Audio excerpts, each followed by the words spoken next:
So the draw for the 2023 Women's World Cup has been made in New Zealand, and the Republic of Ireland have been placed in a group with joint hosts Australia, Canada, and Nigeria. We play Australia on the opening day of the tournament in Sydney on Thursday, July the 20th.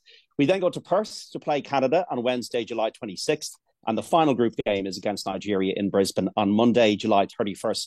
The top two teams qualifying for the last 16. Remember, it's the Republic of Ireland's first ever appearance at a Women's World Cup finals. We're delighted to be joined from Auckland by the manager of the Girls in Green, Vera Pauw. Vera, how are you? I am fine, thank you. A bit jet lagged, but I'm fine. What a start it's going to be on the opening day in Sydney against Australia, the joint hosts. Very exciting, Vera.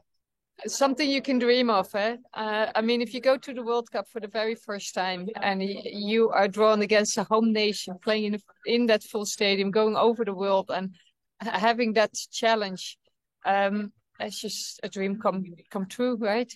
And we love pressure. We love to embrace the biggest thing that we can experience. So let's go for it. And we're going to be based for the whole tournament in Australia, Vera, and we'll have a lot of fans there. Australia will have a lot of fans on opening day, but we will have fans as well. We all, yeah, I think so. What I hear here is that almost every family has an Irish background. So there will a bit of a dilemma in the households here.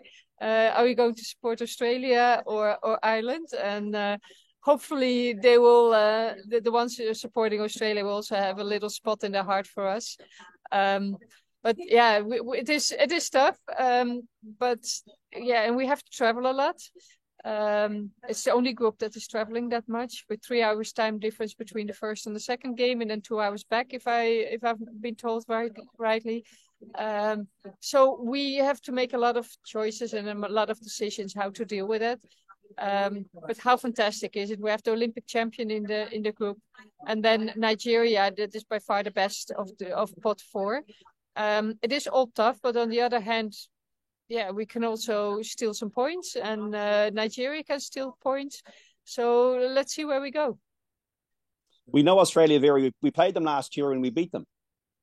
Yeah, but we also need to be honest. I think that yeah, we cannot surprise them anymore.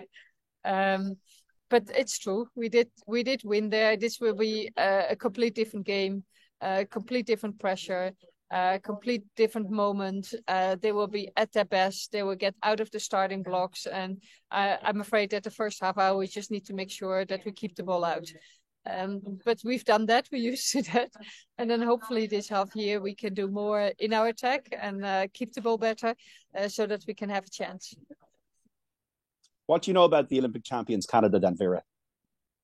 Canada is always a team that plays with very high pace, big, physically big, strong, fast. They do not have the most variable game. They have a few very good players, especially Fleming. I'm very fond of. She's creative. She has a very good feeling for spaces and can give penetrating passes. But for them, getting crosses out because they're good headers, making sure that we can resist a storm, because Canada will be a storm on our goal. What about Nigeria? Would you know a bit about them, given your role with South Africa in recent years, Vera? Yeah, Nigeria I know very well. Strong. By the time they play us, a bit less organized. Usually they start very organized and then it's getting a bit less. But strong, fast, and very direct in their play. And a tough opponent physically. What will you be asking for in terms of logistics, in terms of travel, facilities, that kind of thing? Because as you say, it's going to be a lot of trekking. Yeah. FIFA has allocated hotels. We have, for the first time, we can choose a base for the team, so that we travel, for example, from a central place only a few hours to one side and the other side. But that is what we need to decide, because we can also choose for venue hotels, and that we travel from one venue to the other venue, and that we bring everything with us. So that is what tonight we're going to look at. We're also going to look at what would be our best opponents as preparation in the friendlies. And hopefully by next week, we know a lot more. What are your thoughts and emotions been like since the win over Scotland? Yeah, well, the moment that we won, it was just magic. Like, we are at the World Cup. How did we do this? Because of course it was against all odds, and nobody expected us to achieve that. I think the Scotland game was 92-2, and we did it again. So that was massive with Portugal winning. So at halftime we knew that if we would win, that we were just qualified. So it was suddenly there. And then we had, of course, the bit down of the song that we have to face. We were wrong. We have done that wrong. And UEFA is investigating it. But now being here, everybody is so extremely enthusiastic that we have qualified. That they are so happy for us and so proud of us. Yeah, this team is special. This team has emitted over the world already a lot of positives, and I hope that we can get to a point that people forgive us for the mistake that we made, and the players did not mean any bad with it, but they should have known better, and we were wrong, and we apologized for it, and I would like to do that again. And I hope that people will see how much we've done for the community, how much power we emit, how much we always are there for people who need us, or that we can make a difference for people. And hopefully people can forgive us this moment of that we were not alert and that we did that wrong. Is it important for you to stress, Vera, that we're there to compete and get out of the group, not just to make up the numbers at this World Cup? Oh, we're definitely not making up the numbers. We're too good for that. The thing is, do we have a realistic chance to get out of the group phase? Well, nobody will put their money on us. But that was also not against Scotland, and also not against Sweden, and also not against Finland. So we are go there to win. That is for sure. If we manage, that's another thing. But it will be exciting games, and people will notice that we will give our whole heart and soul for it, and that we will be ready to face these giants of opponents that we are going to meet in the World Cup.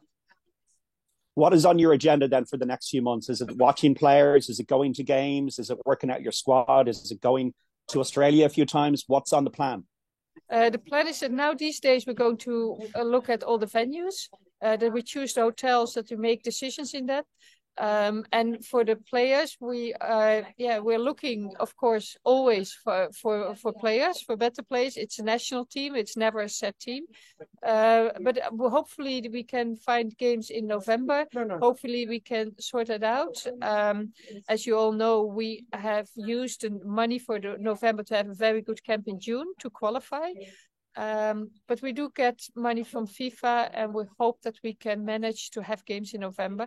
And that is really important, because that's actually the only window where we can take risks and try out players and try out different styles, because we then have only February and April as windows. So closer to the tournament, you have to set your team and go further.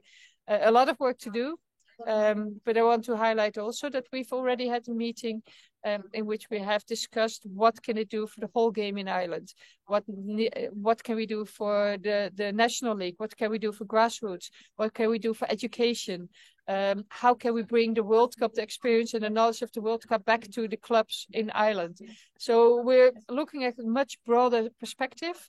And people that know me know also that is my heart, that it's never just one thing, because in my opinion, the one cannot live without the other and cannot exist without the other.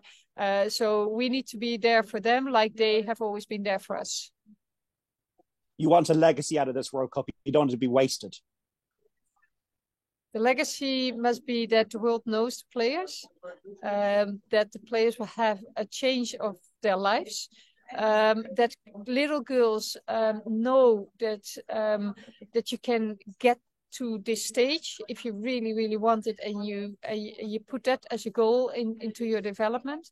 That they have their idols, that we inspire the next generation, and that we create a pathway for every single girl in Ireland, from 6-year-old to the very top, or wherever your own top then ends, but that there's a pathway for every single girl. I see that as my legacy that I'm aiming for. Would you like to have a standoff game at the Aviva Stadium, Vera? Yes, of course. I've always said we first need to qualify, but when we've qualified, I'm open for any big thing that we can organize. And just in terms of you're picking your squad, what is going to be important? Players playing first team football, experience, leadership. What will be the factors that make your decisions? Well, first of all, the best players. And then the choice of who is playing which game. You've seen that can differ, and that is related to the opponent and what balance is the best balance for us to have a chance to win. Just in terms of Courtney Brosnan, she was very symbolic, wasn't she, of the improvement we made in between the Euros and the World Cup? Yeah. Jan-Willem van Ede, our goalkeeping coach, has had a massive impact on her development. Because, of course, technically, in those few days, you don't do much more. She needs to do that at the club. But Jan-Willem van Ede is an international, highly rated goalkeeping coach, an educator especially, and he has taught her about her positioning, how if you get a little bit further out of your goal, then you don't even have to dive. If you are 2 meters inside, then you can cover the whole goal area. If you are not step back but step forward, you get that high goal. And that is what he's always working on. And they take that to their clubs and they develop it further, come back. And that is what he's always talking about. And what he's always training when they are in our camp.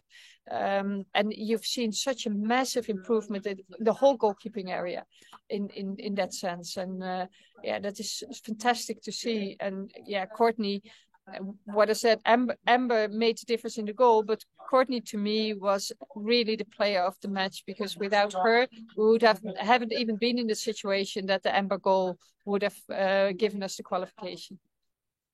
Amber's interesting because she was off the bench. So there's a lot of players that were injured that missed out. You want to have a very strong squad so you can bring back players now that can impact the team off the bench in Australia. Yeah, hopefully the injuries will clear up a bit, although Ellen Malloy and Jessica Ziu, they have a cruciate ligament injury and they will miss the World Cup. Unfortunately, two very promising players who have the creativity, what we are missing by times. And yeah, we will miss them and you cannot replace that. And just to finish, is like we don't want to single people out, but like with Denise O'Sullivan playing for North Carolina Courage, for Katie McCabe for playing for Arsenal, they're in the top environments. And that's what you want to see more of, players in the top environments that can then lead the team. Yeah, but on the other hand, the players need to play at the top environment that is top for them. If they end up on the bench, it doesn't help them. And you see how the players that have chosen for a situation where they can play every week under high pressure, that they are rising to the occasion. And players that choose a big team but ending up on the bench, you need to play. So that will not help a player. But the highest level you can play, so for Denise and Katie, that is the super top level. That is their level, and others need to grow to it and need to take the steps in between, like Denise and Katie have also made steps in between. Finally, Vera, I'm sure you've got a load of good messages and lots of messages of goodwill in the last few weeks. Thank you. Yeah, we did get that. It's a shame that we're also very busy because yeah, that really we really regret of what happened in the dressing room. But we should not forget what an amazing achievement we have made. Well, Vera, thanks for speaking to Off the Ball Saturday. It's been a long trip for you to Auckland. Safe home. And we look forward to speaking to you a lot more between now and next summer. Take care. Thank you so much. Bye-bye.